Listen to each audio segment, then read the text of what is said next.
Hi everyone, and welcome back to Sundays in Song. I'm Doug Buchanan, and I'm here at the organ console at St. David's Episcopal Church, and I'm also wearing my Voices Rise t-shirt.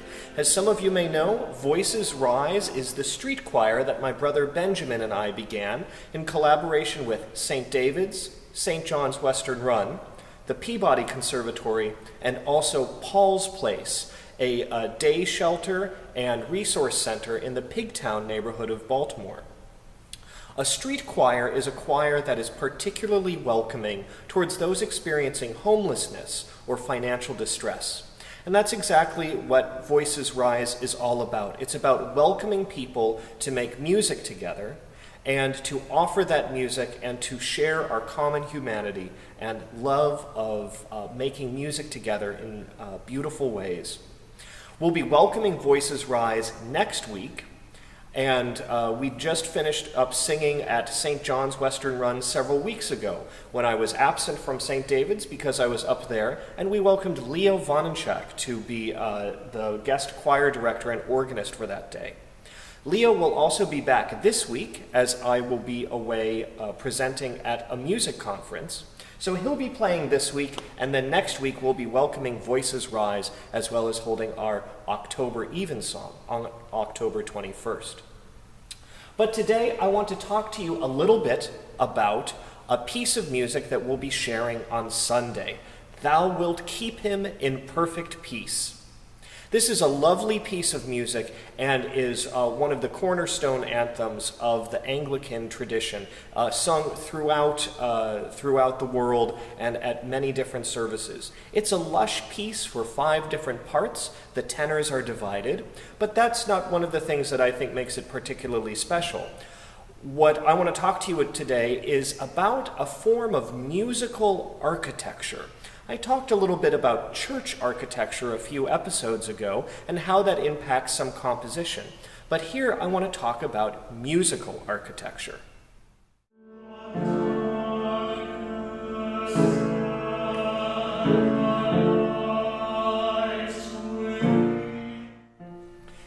In this piece, Samuel Sebastian Wesley, the composer, plays around with consonance and dissonance.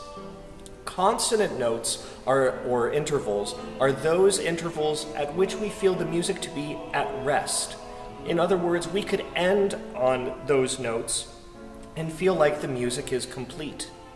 In this style, consonant notes include thirds, fifths, sixths, and octaves. However, dissonant notes include seconds and sevenths, as well as some other notes as well. Now, different composers will use consonance and dissonance in different ways for different effects. In this case, Wesley uses consonance and dissonance to create a sense of forward motion and even a sense of eternity. Here we have a cycling through of consonance and dissonance.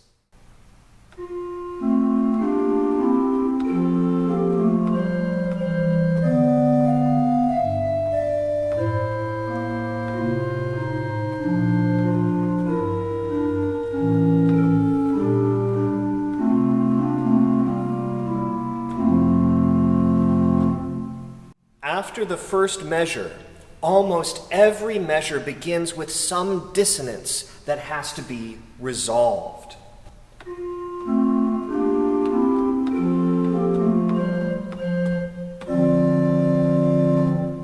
Here we have a dissonance between the bass and the tenor.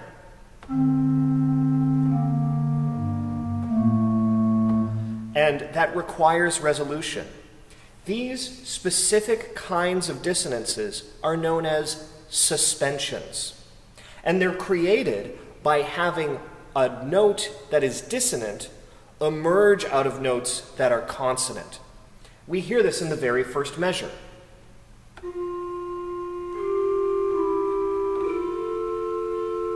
where one note just moves slightly upwards, rubs against another one, and the other one has to resolve to a nice consonance.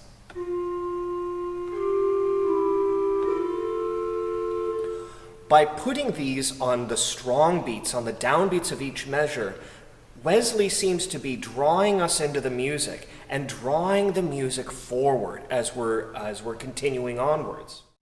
I had a wonderful teacher at Peabody named Clinton Adams who talked about these suspensions as being a parallel of flying buttresses. If flying buttresses allowed grand cathedrals to be created in space and seem to be floating, then these suspensions seem to give us the sense of architecture and space where different aspects of the music lean into each other and then resolve away from each other, just as the flying buttresses allow this floating grandeur of great buildings. So too do these suspensions allow the building up of these musical ideas. We also have some other wonderful harmonic illustrations. For instance, when we get to the text, the darkness and the light to thee are both alike. We have Wesley playing around with harmony and using major and minor chords to demonstrate the change from darkness to light and the fact that in God's eyes, both are the same because there is a great unity therein.